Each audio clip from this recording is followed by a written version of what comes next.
Pues ma mare no tenia perdre, però com li va dir, va baixar una via de tantes i li va dir Lluïseta, segurament que això va a males.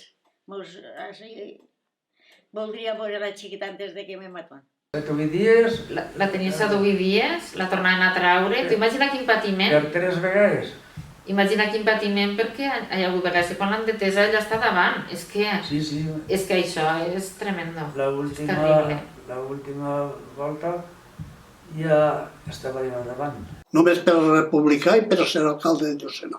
Que termina la guerra, pues vienen los que cogieron el mando y no tenían más faena que buscar a esta familia para mortificarlas.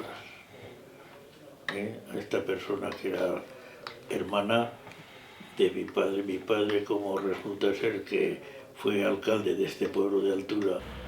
Mi abuelo era republicà i havia sigut concejal de l'Ajuntament d'Alcalà i entonces se van cebar molt en ell i el germà el van afusellar per ser germà d'ell. Que van anar la dona i una germana d'ell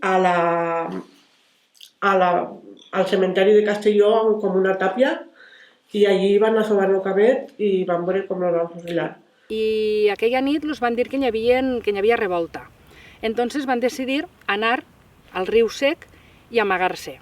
I entonces allí van veure conforme els van pujar als represaliats, es van ficar contra la paret del riu, els van ficar d'esquena i en una ametralladora els anaven fusilant. Va vindre una dona ja gran, i que va esclatar a plorar.